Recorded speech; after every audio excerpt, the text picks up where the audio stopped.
5-6 sene var ki benim için bir hicran, bir hacir oldu.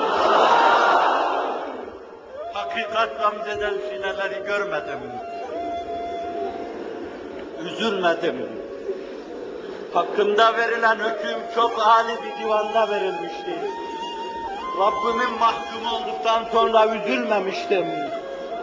Resulullah'ın yolunda olduğu için üzülmemiştim. Size karşı hizmet zannettiğim meselelerden dolayı olduğu için üzülmemiştim. İçimde bunun teselli verici esintileri vardı ama bir ızdırabım, bir hicranım, yenemediğim bir elemim vardı ki sizi toptan göremiyordum. Ne acıdır ki şu anda dahi sizlerle yürekten böyle karşı karşıya gelip dizlerimi dizlerinize verip sizinle sarmaş dolaş olamıyorum. Şu ağlamalı dünyada, her tablosu ayrı bir hicran olan şu dünyada, Nebilerin, sıddıkların ağlayıp geçtikleri şu dünyada, bu ağlamalar bir gülmeli hayatın tohumları mahiyetindedir. Öbür alemde kesretler, manialar, engeller, perdeler, hailler mani olmadan hammadun olarak, Allah'a çok hamd eden bir cemaat olarak, elinde hammadunun bayrağını taşıyan Hazreti Muhammed'in, yani Ahmed-i Mahmud-u Muhammed Mustafa'nın sallallahu aleyhi ve sellem bayrağının altında toplanacak, manisiz, perdesiz, hailsiz, bütün güzelliklerin kaynağı olan Cenab-ı Hakk'ın cemalini müşahede edecek ve kendimizden geçeceğiz. Bizim gerçek lezzet günümüz, zevk günümüz, iliklerimize kadar inşirah duyacağımız gün o gündür ve bugün sizin, benim, dünkülerin ve yarınkilerin katlanacağı her şey işte bunun içindir. Rabbim bu mevcudaki çırpınışlarımızı İhlas dairesinde edaya bizleri muvaffak kılsın. Bana arkadaşlarım dediler ki sabah namazını kıldık geldik, cami dolu gibiydi. Ne arıyorlardı bu insanlar? Neyin peşindeydiler? Ben bunu bir şahsa, bir hasrete bağlayamam.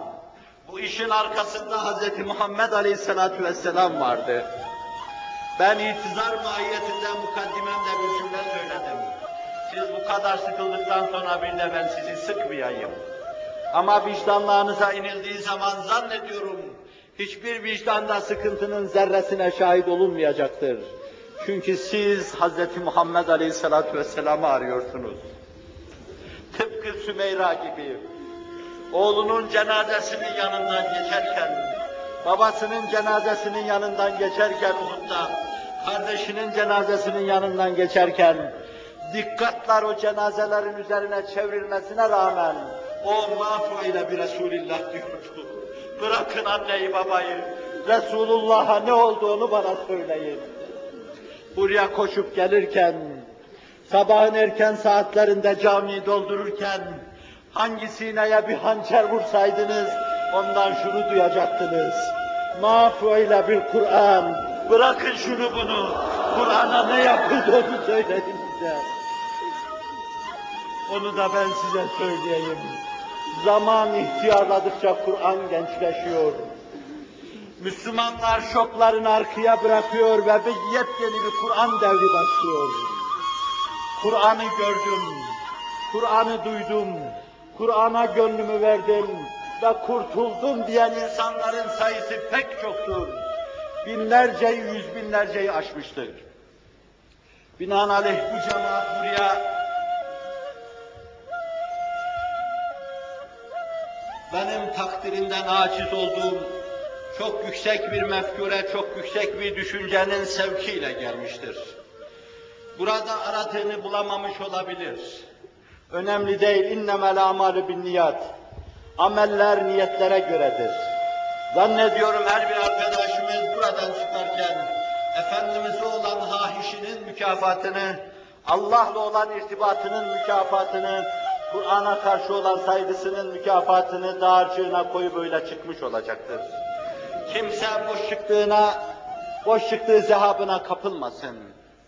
Ben bu kadar hahişkar bir cemaat içine girerken inanın utandım biraz. Ama cürmümü söylemedim. Söyleyip de sizi kaçırmada fayda mülahaza etmedim. Siz bir hayiş ishar ettiniz. Kendi kendime şöyle dedim, biliyorum ki bunlar beni Hz. Muhammed Aleyhisselatü Vesselam'ın kapısının sadık bir köpeği sayarak onun için yapıyorlar bunu. Ben bu mevzuda o sadakati gerektiği gibi ishar edemedim. Hayatım boyunca ishar edemedim. Ama bir şeyim var, daima onu söyledim. Dedim ki ya Resulallah, koyunlarımızı bekleyen bir köpeğimiz vardı. Koyunlarımıza karşı sadakatinden dolayı hiçbir gün onun ekmeğini, hayranını, aşını ihmal etmemiştim. Ara sıra sarılır onu okşardım. Ya Resulallah, bana nasıl bakarsan bak, senden başka, senin kapından başka kapı bilmedim. Sadakat ve vefa nedir onu bilmedim ama başkasını da tanımadım. Gözlerimin içine başka hayalin girmesine razı olmadım. Seni unuttuğum anlar en ızdıraplı anlarım oldu. İşte böyle bir sadık köpeğin, bağışlayın, havhavlarına koşup geldiyseniz şayet, büyük bir velinin beyanı içinde meseleye aydınlık getireyim.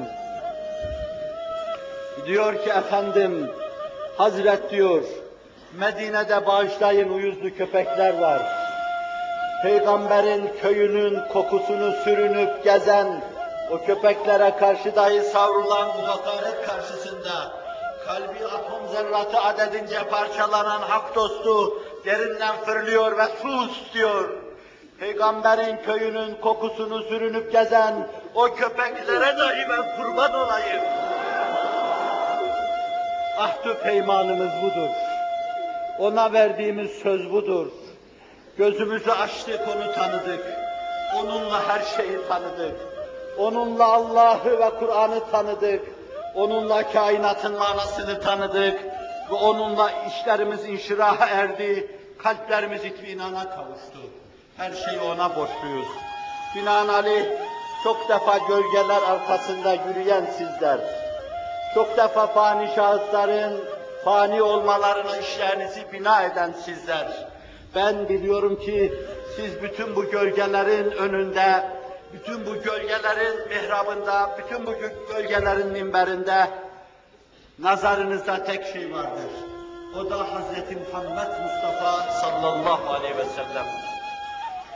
Siz bugün onu sormak için geldiniz. مَا فُعِلَ بِرَسُولِ اللّٰهِ مَا فُعِلَ بِالْقُرْآنِ Resulullah bizim kalbimize göre nerede ve Kur'an bizim kalbimize göre nerede?